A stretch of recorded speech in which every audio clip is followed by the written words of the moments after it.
For me, it's a mixed feeling because I never thought going into marriage, it's going to end today. And it was never my making. I really tried to build my home, hold my home. But it's unfortunate that, like they say, it takes two to tango. This is a very perfect opportunity for me to clear my name because they spared my name. They've tarnished my image over the last 3 years. Now, it might interest you to know that I endured bigamy for 2 years. I endured adultery for over 9 years. Under the same roof we were, he got married to somebody from his tribe, and everybody expected me to stay. In fact, I endured in the house for 2 solid years. This man never ate my food. For 2 solid years, we never lay on the same bed. But I would get up in the morning and still brace up. And it got to a point I said this was becoming too much.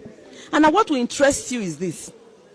The whole family teamed up with him, went to the east, got an Igbo woman for him. As I speak to you, they have 2 children together. And I said I cannot continue. I have to go to the courts. In 2018, this man defrauded Intercontinental Distillers, makers of Chelsea and the other drinks. Without knowing what he did with the money, he was arrested. I was caught. As a matter of fact, the day he was about to be caught, I was in the hospital. I just gave birth to my daughter through CS.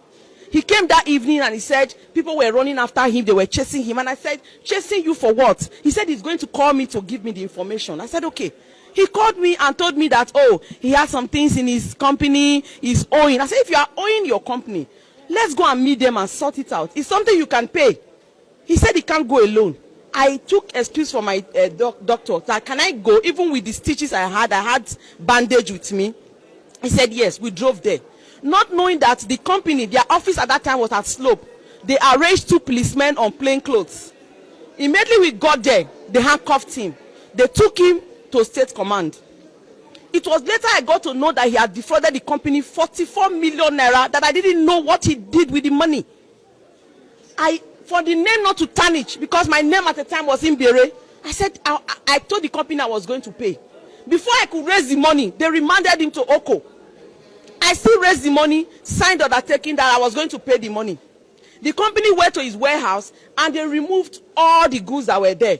They were able to recover 20 million naira from the goods. I paid 21,500,000 naira. They brought this guy from Oko. He was at home, he's not literate. I married him because of religion, nothing else. I said, what do you do now? The burden is too much for me to be caring for you, caring for your mother, your father, and my children. He said he doesn't know what else to do. That the only thing he can do now is to go to business. And this same company, still, sir, please, you have to stay with me. And this same company said they cannot allow him to be distributed anymore because he has defrauded them. I said, okay, you know what you are going to do? Go to forestry. Go and meet those Igbo guys and ask them how they go about boutique business. He went there, he learned. I followed him to Onitsha market where we bought our first goods, 7 million. And then we continued like that. Do you know the shocking thing? Those same goods we bought were the same thing he was giving to his concubine and his girlfriends. Several times I caught him. Now, before we got married, I had a landed property. I bought in my father's name. One day, he told me that the father said he wants to come and check where we are developing this property, that he wants to just see the environment. I said, okay, you can come. We went there. Immediately father got there. I never knew it was a plan for me to discontinue that project. Immediately father got there. The father said, my daughter, you people cannot stay here. You see this tree that I'm seeing behind? Bad people used to use it at night. If you people build this house here, you cannot stay. And I told this useless husband of mine, I said, what do we do? He said we should sell the property. My ex-husband, that we should sell the property and buy plots elsewhere. I said, okay. I was in a maternity leave when I told him, we have our child now. We cannot continue to be raising children in a rented apartment. What do we do? He said, we can get a land in Iyowa. I said, how much? He said, around 300 or 350. 2016, I gave him that money, cash. He went, he bought the property. After some days, he came back and gave me the documents. The documents were in his name. And I said, how come you now go raise this thing in your name in pidgin? He said, am I not your husband? Are we going to separate? Not knowing that they already planned this thing from Genesis, that this person is influential, you can make money through her. Thereafter, you dump her and go and marry from our place. That was the reason the father encouraged me to discontinue that project. Do you now know the shocking thing? When we came to this court, I told the court the honest truth. I said it's my property I bought, but I bought in my husband's name. Initially, he said it was his property. Later, he amended his petition, brought his mother with walkie stick to this court one. And the mother said, my house that I built from scratch, that is her own property, not even the son. And now people told me, they brought all manner of forged documents. And people told me, you said go and forge documents. So that I said, no. I have a Bible-trained conscience. I will not go that route with them. If they came here with forged documents to claim the property, whatever the court says, so be it. So I didn't go the same route with them. I didn't forge any documents. Today, the house I bought, the house I built, because they are in his name, the court gave it to him that I couldn't prove it. The court has said it. But for me, Jehovah, the God I serve, is a righteous judge. Is the one that will see to everything that has happened in this matrimony that I try to keep for these years.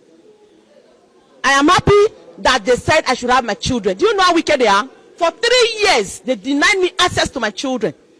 They said in their tradition in the East that the children belong to them.